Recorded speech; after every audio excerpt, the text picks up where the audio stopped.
2019 Volvo V60 car review.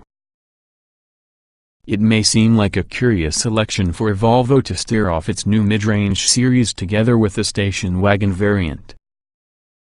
It could have first showed the greater mainstream S60 sedan, or picked the lifted and cladded V60 Cross Country, the model more clearly aligned with a lot of consumers' crossover crazy tastes.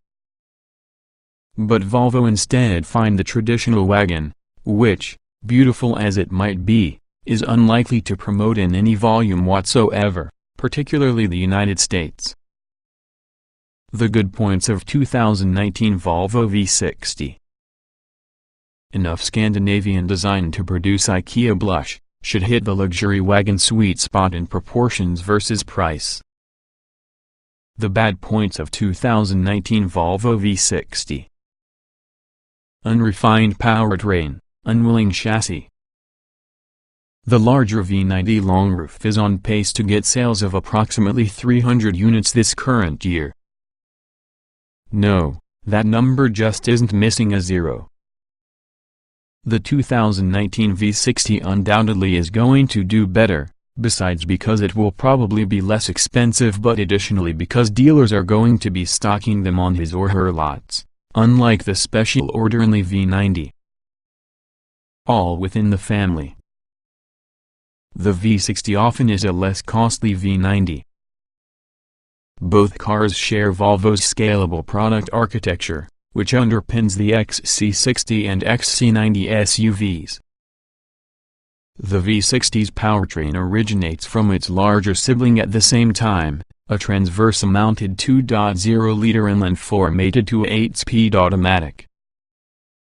As in other Volvos, the T6 model is both supercharged and turbocharged from making 316 horsepower and 295 lb-ft of torque, and is also offered exclusively with all-wheel drive, as the T5 is actually turbocharged for the tune of 250 horses and 258 lb-ft.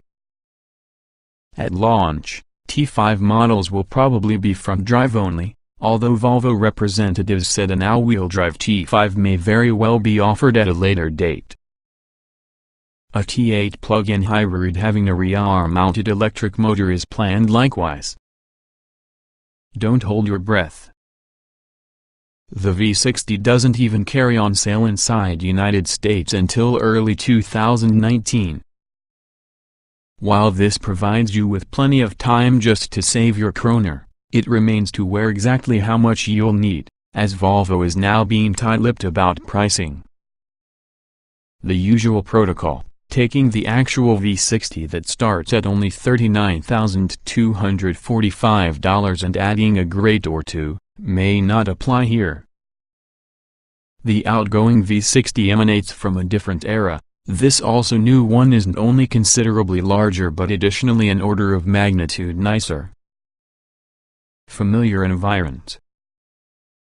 Inside they have all the touchtones with the V90, the large, tablet-like, 9.0-inch touchscreen that dominates the dashboard, upgraded here with 50% more processing power, the stitched leather inserts and gorgeous wood trim with metallic accents, plus the ignition switch inside center console between seats using a knurled driving mode selector beside it.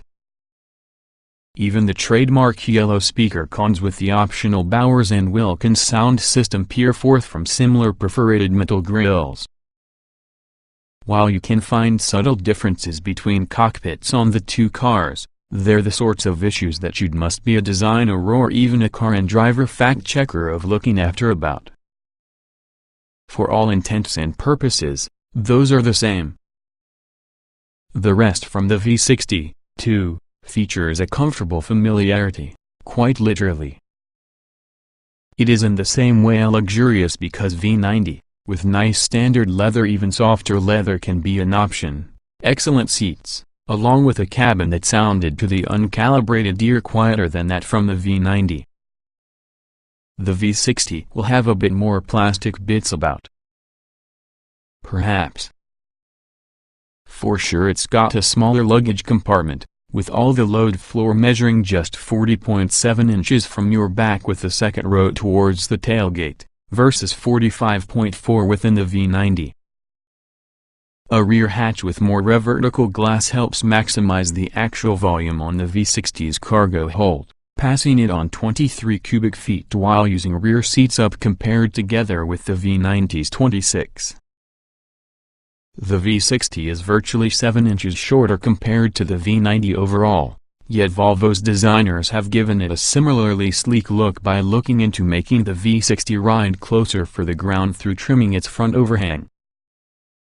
Compared towards the outgoing model, the modern V60 is quite a bit larger yet less bloated. At 187.4 inches in size, it can be 4.9 inches longer overall, having a 3.8-inch longer wheelbase, yet it sits 2.2 lower. A prominent character line through its rear fenders both helps differentiate the revolutionary V60 on the V90 and provide the car an athletic stance that's missing on the stubby old V60. The rain in Spain. Volvo select the coast south of Barcelona because of its drive event, where we found the rain in Spain doesn't stay mainly from the plain. Torrential downpours over the first half with the drive proved but one thing regarding the V60: you do not need the cross country which Volvo hinted could well be coming, yet not until after it introduces the revolutionary S60 later this month to ford a street flooded with water that laps on the doorsills, deep enough, the truth is, to line off your vehicle's parking sensors. When the storm passed along with the pavement dried, we had been able to get a much better sense in the V60's dynamic attributes, that were a mixed bag.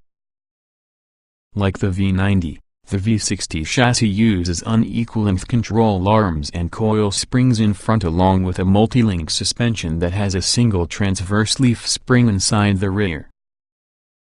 The larger car's four-corner air springs aren't offered, although adaptive dampers is going to be.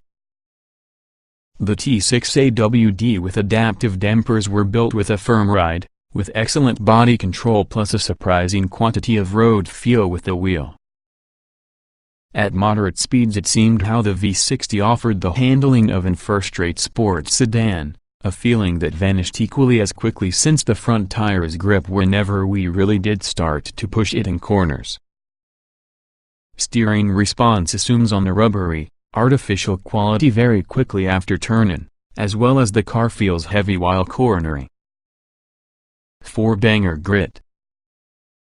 Volvo lists the V60 T6 AWD's curb weight at 4,202 pounds, about 45 less as opposed to last V90 T6 AWD we tested.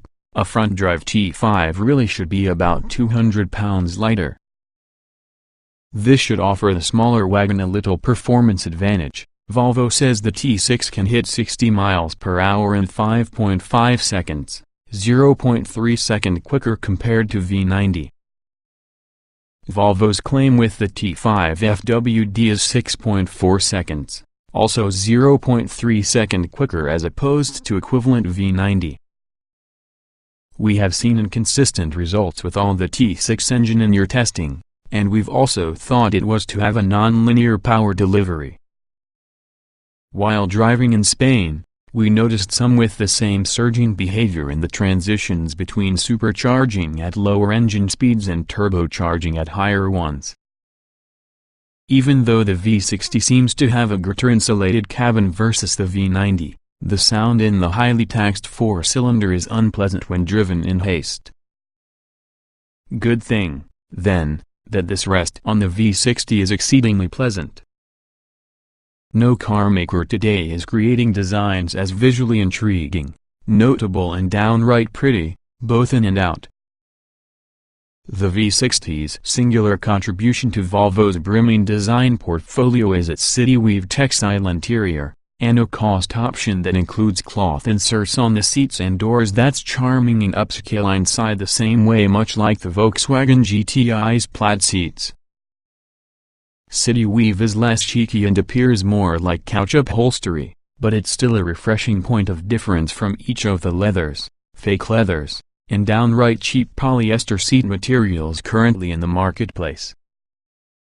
Other carmakers should take note. The features list in the V60 is really as long as could well be expected of the luxury car, with items for instance standard LED headlights, a panoramic sunroof, with an available head-up display.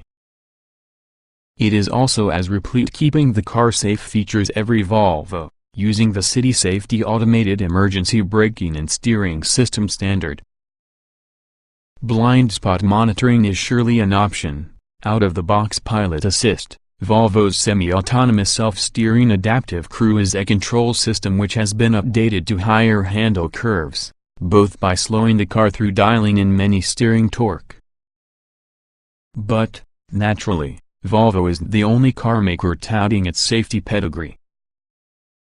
Even commodity cars from Honda and Subaru are marketed with regards to crashworthiness and standard active safety features, forcing Volvo to nurture the design and style side of that organization. It has been decades now since Volvos resembled shipping containers. Indeed, style is Volvo's greatest asset and reason for its recent success. Which is why this curious company, the one which understands its heritage being a purveyor of wagons and is particularly dedicated to preserving this type of legacy, has so elevated the V60.